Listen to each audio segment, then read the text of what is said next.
Have you ever been with someone and something felt off, but you couldn't name it?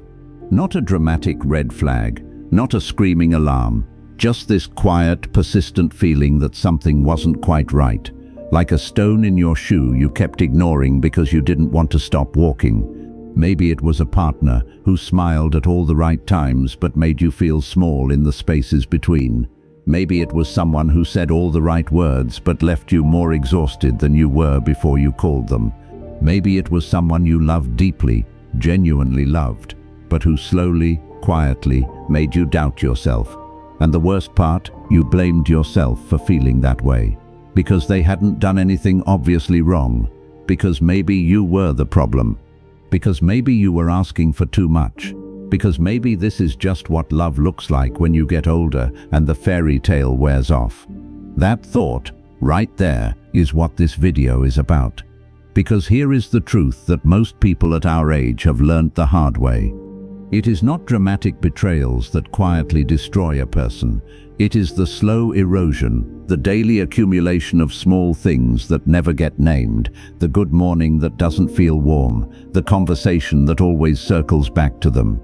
The way you shrink a little more each month and tell yourself it's just growing up. You have lived long enough to know that love without character is not love, it is performance. And you have also lived long enough to deserve something real. This video is not a checklist. It is not a dating coach highlight reel. It is not going to tell you what a good man or good woman looks like in theory. It is going to tell you what they feel like, what signs you can actually observe. Not in their best moments, but in the ordinary ones, the Tuesday afternoon ones, the disagreement ones, the when life gets hard ones, because that is where character lives, not in the grand gesture, not in the first few months, in the quiet, unremarkable, ordinary moments of a real life lived together. Here is something the Stoics understood that most of us were never taught. They did not divide people into good and bad. They divided behavior into things aligned with virtue and things not aligned with virtue. And they believed, deeply with everything they had, that virtue was the only real measure of a human being worth walking through life beside. Marcus Aurelius did not ask if someone was charming. He asked if they were honest under pressure. Epictetus did not ask if someone was beautiful. He asked if they had mastered themselves. Seneca did not ask if someone made him feel good. He asked if they made him better. This is the framework we are working from today. Not Instagram relationship goals, not what your friends think, not the butterflies in your stomach standard that fades the moment real life shows up. We are talking about the kind of person who makes you stronger just by being in your life. And I want to start here, before we get into the signs themselves, because I need to say something to those of you who have been in relationships that quietly damaged you. Whether that was a marriage that ended, a partnership that hollowed you out, a long-term relationship that you stayed in too long because you were afraid of being alone, or because you had built a life around someone, or because you still loved them even though they were not good for you. I want you to hear this. Your difficulty recognizing what a truly good person looks and feels like is not a character flaw. It is not weakness. It is not stupidity. It is what happens when you have spent years adjusting to something that was not quite right. Your normal gets recalibrated. Your instincts get confused.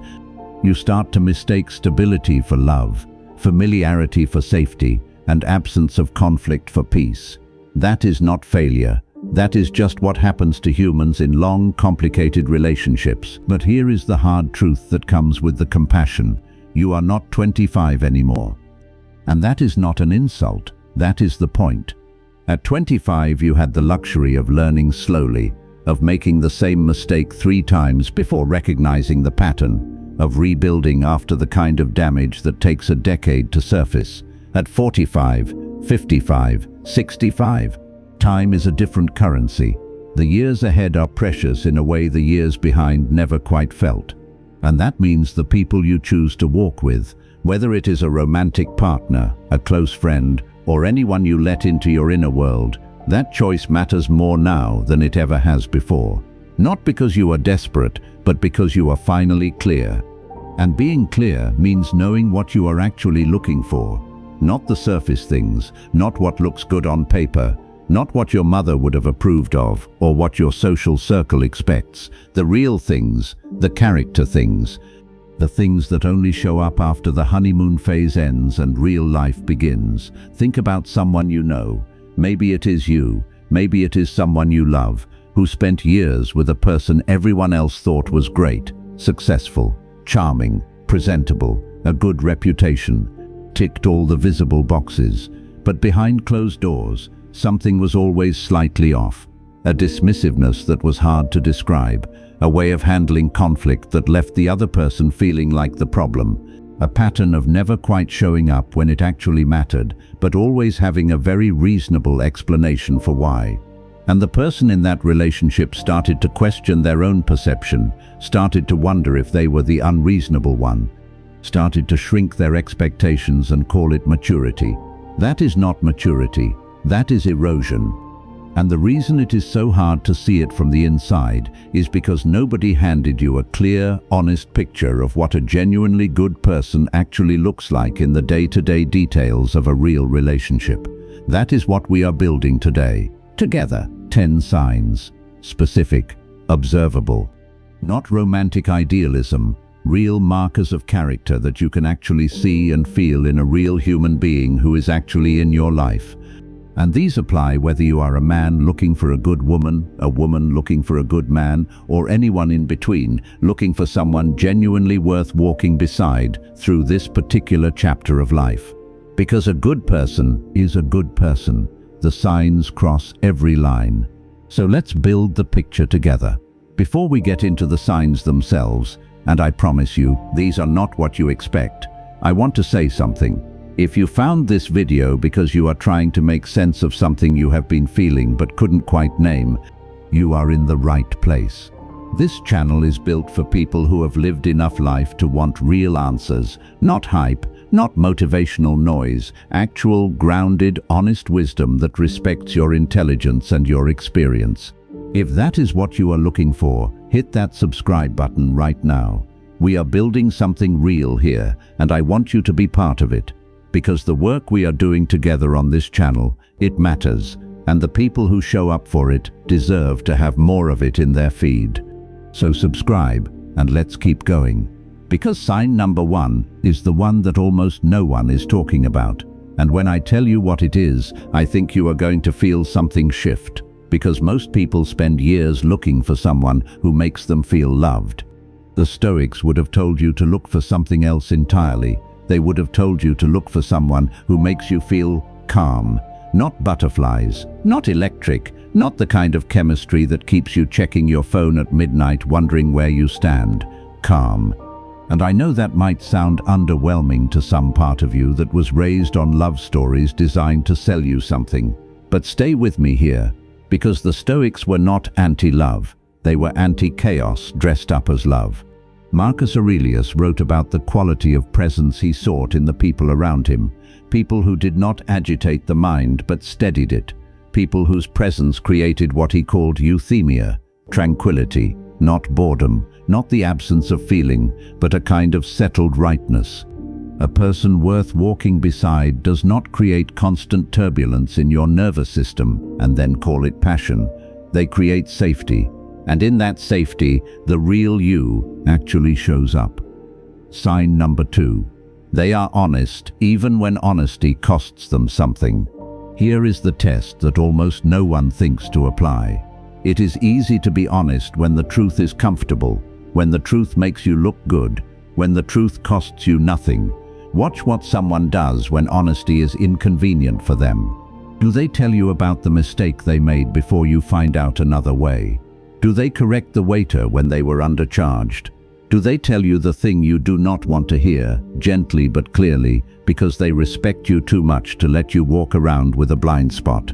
Think about the people in your past who let you down most deeply. Was it always a sudden betrayal, or was it usually a pattern of small dishonesty you told yourself not to look at too hard? A good person tells the truth when it is hard, not cruelly, not as a weapon, but consistently, because their integrity means more to them than your momentary comfort. That is not nothing, that is everything. Sign number 3. They take responsibility without making it a performance. You know what I am talking about. Someone who apologizes constantly but never actually changes. Someone who admits fault so quickly and so dramatically that somehow you end up comforting them about the thing they did to you. A good person takes real responsibility, quietly, without theater. They say what went wrong. They do not spiral into self-punishment that redirects your attention onto managing their feelings. They make it right in behavior, not just in words. Epictetus said that you cannot learn what you think you already know. The same is true of accountability. You cannot grow from a mistake you are only pretending to own. Watch how someone handles being wrong. That tells you more about who they are than almost any other moment you will ever witness. Sign number 4. They have their own life, and they are not apologetic about it. This one surprises people, but it is critical. A person who has no interior life of their own, no friendships, no interests, no direction that exists independently of you, is not devoted. They are dependent. And dependency, in the beginning, can feel like closeness, like need, like you are essential to them, which can feel intoxicating. But at 50 or 55 or 60, you have probably seen how that ends. Because a person without their own roots, their own sense of purpose, their own relationships outside of yours, they will slowly make your life the container for every unmet need they carry. A good person brings a whole self to the relationship. They have things they care about, people who matter to them, a relationship with themselves that is not contingent on your approval. And paradoxically, that is what makes space for real intimacy. Two people choosing each other, rather than two people clinging to each other out of fear of being alone. Sign number 5. They show up when it is inconvenient, not just when it feels good to show up. Not just during the moments that are easy and fun and photogenic, when the showing up is hard, when you are not at your best, when things are messy and uncertain and not going well, when there is nothing in it for them except the satisfaction of being someone who keeps their word. Think about a moment in your own life when you needed someone and they disappeared. Maybe they had a reason, maybe they were overwhelmed, but the ache of that, you remember it. Now think about the 1 or 2 people who stayed. That quality, that reliable presence in difficulty, is one of the rarest and most important things a human being can offer another human being. The Stoics called it fides, faithfulness. Not as a romantic concept, but as a fundamental aspect of character. The person who keeps showing up is not a saint. They are just someone who takes their commitments seriously enough to honor them when it costs something. That is the person worth building a life beside. Sign number 6. They are not trying to fix you. Let me be careful here, because this one has a shadow side. There is a difference between someone who wants to see you grow and someone who is fundamentally uncomfortable with who you actually are. A good person sees your potential without rejecting your present. They are not running a renovation project on your character. They are not keeping a private list of everything they will change about you once they have enough influence over your life. They are walking beside you, not behind you with a blueprint. And here is how you tell the difference in practice. Do you feel like yourself around them? Or do you feel like a version of yourself that is constantly being edited? Do their suggestions come from love or from a subtle, persistent discomfort with your existence? You deserve someone who chose the actual you, not the potential you, not the future version they are managing you toward. Someone who looks at the complicated, flawed, experienced, still becoming person you actually are at this stage of life and says, yes, that one, that is the person I want. Sign number 7. They manage their own emotional state. Not perfectly, no one does it perfectly, but a good person at this stage of life has done some of their own interior work. They know when they are triggered. They know how to come back from a difficult moment without dragging everyone around them through the wreckage. And crucially, they do not treat you as the source of every feeling they have. Because here is the thing that no one tells you clearly enough. You can love someone deeply and still not be responsible for managing their emotions for them. You can be present, caring, available, and still have a right to your own interior peace. Seneca wrote that the greatest misfortune is to be the prisoner of another's mood. He did not mean you should be cold or disconnected. He meant that a genuinely good person will never make their emotional regulation your job. When someone owns their inner world, they free you to own yours. Sign number 8. They treat people who cannot do anything for them with basic decency. You have probably heard this in different forms. Watch how someone treats a waiter. Watch how they talk about their ex-partners. Watch how they speak about people who are not in the room. This is not a cliché. This is a window directly into the architecture of a person's character. Because the way someone treats people who have no social utility to them, no status, no influence, no power over their lives, that is who they are when the performance drops. A good person extends basic human dignity to other human beings, regardless of what those people can offer in return. Not because it is strategic, not because someone is watching, because it never occurred to them to do otherwise. If someone shows you contempt for anyone beneath them in the moment, a server, a stranger, a person who is struggling, believe what you are seeing. And equally, if someone shows you quiet, instinctive kindness in those same moments, believe that too.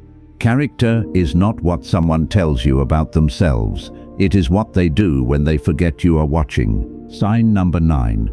They can sit with difficulty without demanding resolution. Life at this stage is not clean. You know that. There are conversations that have no tidy ending, grief that does not resolve on a schedule, problems that require patience rather than solutions, uncertainty that has to be tolerated rather than escaped. A good person can be present with difficulty without fleeing into distraction, blame, or the urgent need to make the uncomfortable feeling go away. That matters more than almost anything when you are building something real with another person, because the hard moments are coming. They always do. And what you need beside you in those moments is not someone who can perform happiness. What you need is someone who can stay steady in discomfort. Someone who does not disappear emotionally the moment the terrain gets rough. Marcus Aurelius noted that it is not what happens to us that defines us, but how we hold ourselves in the face of what happens. A partner who can hold themselves and hold space for you in the difficult moments. That is not a small thing. That is one of the most generous things a human being can offer another. And sign number 10, they choose you, clearly, consistently, without making you feel like a burden for needing that. This one is quietly devastating when it is missing, because at this stage of life, you have probably already experienced what it feels like to be someone's afterthought, to be tolerated rather than wanted, to wonder, in the silence between conversations, whether the person beside you actually wants to be there, or whether they are simply staying out of habit, obligation, or fear of the alternative. That uncertainty is its own kind of loneliness, and a good person does not put you in it. They do not make you perform for their affection. They do not keep you at just enough distance to maintain their sense of control. They do not answer warmly one day and disappear the next and make you feel foolish for noticing. They choose you, not in a grand gesture, not in a speech, in the small, consistent moments, in the way they show up, in the way they speak about you when you are not in the room, in the way they make it quietly clear that being with you is not something they are resigned to. That is what choosing looks like in real life, not passion, presence. Here is the reframe that changes everything about how you approach this. Most people walk into relationships asking, is this person perfect for me? That is the wrong question, and it has wasted years, sometimes decades, for a lot of people in this room. The Stoics would ask something very different. They would ask, is this person good? Do they live according to virtue? Are they building themselves or consuming themselves? Because here is what they understood that we have largely forgotten. You cannot manufacture chemistry, but you can assess character. And character, not chemistry, is what determines whether a relationship will sustain you or hollow you out over time. Think about two people. Call them David and Margaret. David spent 20 years with a woman who was exciting, unpredictable, magnetic. She made him feel alive in the early years, but she could not sit with difficulty. She treated people beneath her poorly. She never examined herself. She blamed others for everything that went wrong. The relationship was electric and exhausting in equal measure. When it ended, David was 58 years old, financially depleted, emotionally scattered, and deeply unsure of himself. Margaret spent 15 years with a man who was, by most social standards, unremarkable, quiet, not wealthy, not the one who commanded the room at a party, but he was honest with her. He regulated himself. He showed curiosity about her inner life. He treated strangers with dignity. He chose her consistently without drama. When he died unexpectedly, Margaret's grief was enormous, but so was her foundation. She knew exactly who she had been to him and who he had been to her. That clarity held her. One relationship was built on sensation. The other was built on character. You can probably feel the difference in your chest right now. Seneca wrote letters throughout his life to a younger man named Lucilius, trying to pass on everything he had learned before it was too late. In one of those letters he wrote something that has stayed with philosophers and ordinary people alike for nearly 2,000 years. He said, "Associate with those who are likely to make a better person of you. Welcome those whom you yourself can improve. The process is mutual, for people learn while they teach." That is not just wisdom about friendship. It is a description of what a good partner does. They make you better. Not by demanding change, not by criticizing you into growth, but by living in a way that quietly raises the standard of what is possible, by being someone whose integrity makes your own compromise feel uncomfortable, by creating an environment where the better version of you feels natural rather than forced. Seneca's life was not without contradiction. He was wealthy, he made compromises, he knew it. But his letters reveal a man who understood something essential. The people you surround yourself with are not decorative, they are formative. Who you choose to build a life with is not a personal preference, it is a philosophical decision. It will determine, more than almost any other single factor, who you become in the years you have left. So here is the core of everything we have been building together today. A good person is not a perfect person. They are not someone who has never failed, never hurt anyone, never lost their way. Those people do not exist. If someone presents themselves as flawless, that itself is a sign worth noting. A good person is someone who is in honest relationship with themselves, someone who can look at their own behavior and tell the truth about what they see. Someone who takes responsibility when they cause harm, someone who is curious rather than certain, someone who grows. That is what all 10 of these signs are pointing toward. Not a checklist of surface traits, a window into someone's inner life. And here is the non-obvious truth that most people arrive at too late. You do not find a good person, you recognize one.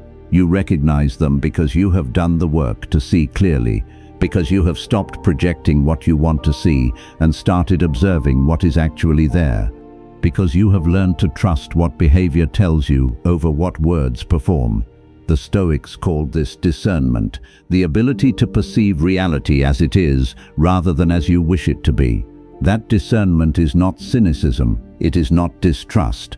It is the clearest form of respect you can offer another human being, to see them honestly and respond to what you actually see. 3 things you can do right now, today, not next week. First, take the list of 10. Go through it honestly in relation to someone in your life, a partner, a potential partner, someone you are evaluating. Do not score them to disqualify them, score them to see them clearly. Where are the genuine strengths? Where are the genuine gaps? And equally, where are you strong and where are you still developing? This is not a tool for judgment, it is a tool for honesty. Second, watch the moments they have nothing to gain. Pay attention this week to how the person you are with or the person you are becoming behaves in the small, unobserved moments, how they speak to someone who cannot help them, how they handle inconvenience, how they respond when something goes wrong and no one is watching to give them credit for grace. Those moments are not incidental, they are essential data. Third, ask yourself one question before you go to sleep tonight. Am I the person I would want to attract? Because this entire conversation cuts both ways. The 10 signs of a good person are not just a measuring stick you hold up to others, they are a mirror. And the clearest path to finding someone worth building a life with is becoming someone worth building a life with. That is the work. It is not glamorous, but it is real. Seneca wrote, "It is not that I am brave, it is that I know what deserves my fear, and a wasted life is the only thing I have ever truly feared." Choose people who help you live fully. Be someone who helps others live fully. That is the whole teaching. Everything else is commentary. Endure, adapt, overcome.